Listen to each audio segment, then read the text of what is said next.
සුබ දවසක් දුවේ පුතේ. මම අදත් ඔයාලා හැමදෙනාම මගේ YouTube channel එකට ඉතාමත් ආදරෙන් පිළිගන්නවා. අදත් මම වැදගත් වාක්‍ය ටිකක් තමයි කතා කරන්න අරගෙන ආවේ. මේ වාක්‍ය ටිකත් ගොඩක්ම වැදගත් වේ පුතේ. අපි එහෙමනම් මේ වාක්‍ය ටික කතා කරගෙන යමු. පළවෙනි වාක්‍ය මම ගන්නවා ඔබ කොපමණ වාරයක් දන්ත වෛද්‍යවරයා වෙත යනවද? ඔබ කොපමණ වාරයක් දන්ත වෛද්‍යවරයා වෙත යනවද?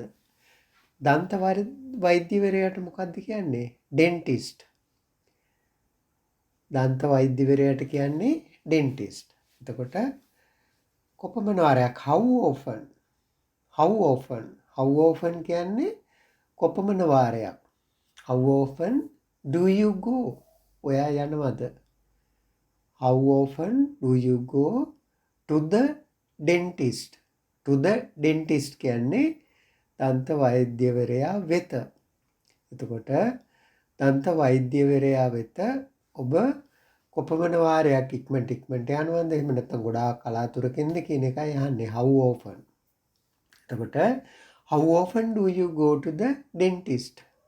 How often do you go to the dentist? ඔබ කොපමණ වාරයක් දන්ත වෛද්‍යවරයා වෙත යනවද?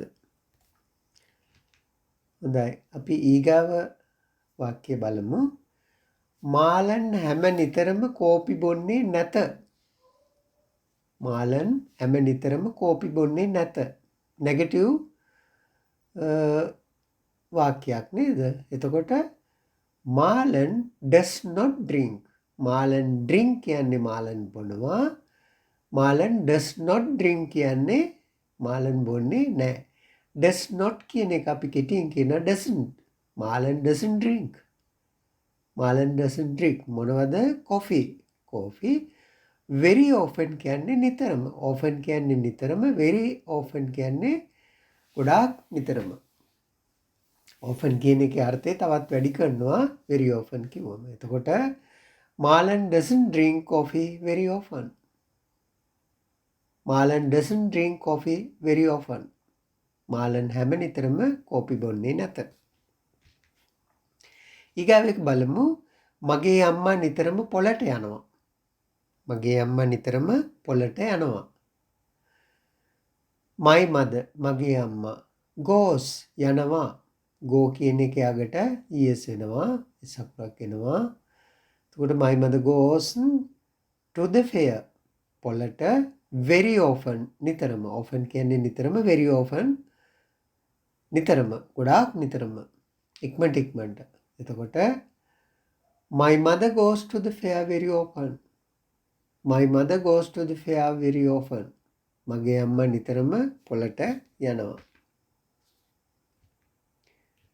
හොඳයි. ඊගාව වාක්‍ය බලමු. මම පොරොන්දු වුණා හෙට එනවා කියලා. මම පොරොන්දු වුණා හෙට එනවා කියලා. I promised. promise කියන්නේ පොරොන්දු වෙනවා. promised පොරොන්දු වුණා. past tense අතීත කාල. මම පොරොන්දු වුණා. I promise to come tomorrow. enter එනවා කියලා. enter කවද්ද? හෙට. හෙට එනවා කියලා මම පොරොන්දු වුණා. I promise to come tomorrow. I promise to come tomorrow. ඊගාව එක මගේ වැරදීමට මම ඇයගෙන් සමාව ඉල්ලුවා. මගේ වැරදීමට මම ඇයගෙන් සමාව ඉල්ලුවා. සමාව ඉල්ලනකොට apologize. එතකොට මෙතන සමාව ඉල්ලුවා. I apologized. මම සමාව ඉල්ලුවා. to her ඇයට බැගෑපත් වෙලා වගේ නේද? සමාව ඉල්ලුවා. ඇයට බැගෑපත් වෙලා සමාව ඉල්ලනවා වගේ තමයි apologize කියන්නේ. එතකොට I apologize to her. මම ඇයගෙන් සමාව ඉල්ලුවා. මොනවටද? for my mistake. my mistake කියන්නේ මගේ වැරද්ද. mistake වැරද්ද. my mistake මගේ වැරද්ද. for my mistake මගේ වැරදීම සඳහා. මගේ වැරද්ද සඳහා. එතකොට I apologize to her for my mistake. I apologize to her for my mistake. මගේ වැරදීමට මම ඇයගෙන් සමාව ඉල්ලුවා. ඊගාව එක එතනට යන්න එපා කියලා තාත්තා මට අවවාද කළා. එතනට යන්න එපා කියලා තාත්තා මට අවවාද කළා. Father warned me. warn කියන්නේ අවවාද කරනවා. warn අවවාද කළා. Father warned me not to go there. යන්න එපා කියලා. not to go there. එහි යන්න එපා කියලා. එතකොට Father warned me not to go there. Father warned me not to go there. එතනට යන්න එපා කියලා තාත්තා මට අවවාද කළා. මම ඔහුගේ නවතම යෝජනාවට එකඟ වුනෙමි. මම ඔහුගේ නවතම යෝජනාවට එකඟ වුනෙමි.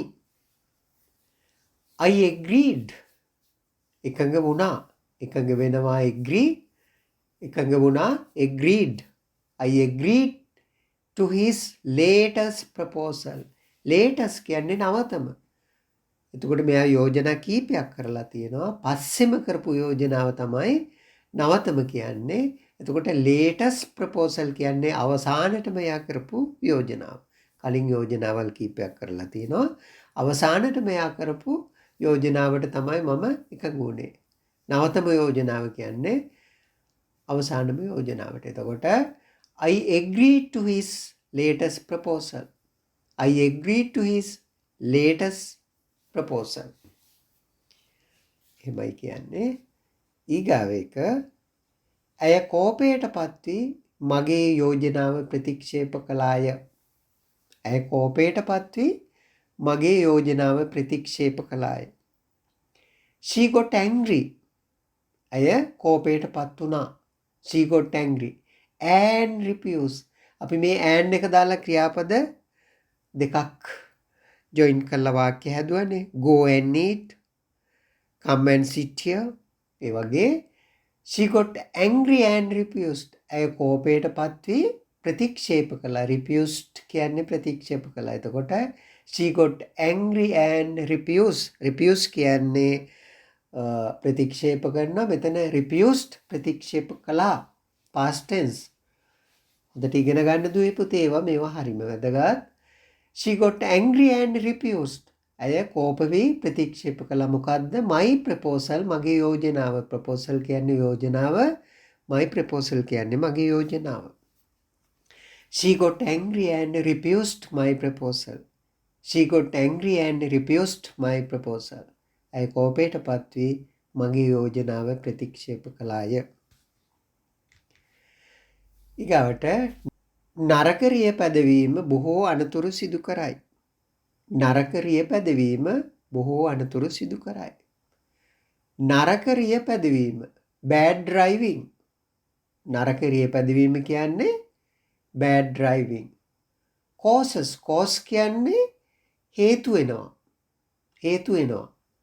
එතකොට causes මෙතන bad driving කියන එක තමයි noun එක. ඒක සිංගියුල වෙනවා. ඒක වචන. එමනම් causes, cause කියන එකට s එකක් එනවා. causes ඒවා හොඳට ඉගෙන ගන්න ඕන දුවේ පුතේ. මේවා අපි කරලා තියෙන ඒවා. මේවා හොඳට හිතට දාගන්න ඉගෙන ගන්න. bad driving causes. එතකොට නරක රිය පැදවීම හේතු සාධක වෙනවා. මොනවටද? many accidents. accidents කියන්නේ අනතුරු. many accidents කියන්නේ බොහෝ අනතුරු. එතකොට bad driving causes many accidents කියන්නේ නරක රිය පැදවීම බොහෝ අනතුරු සිදු කරනවා.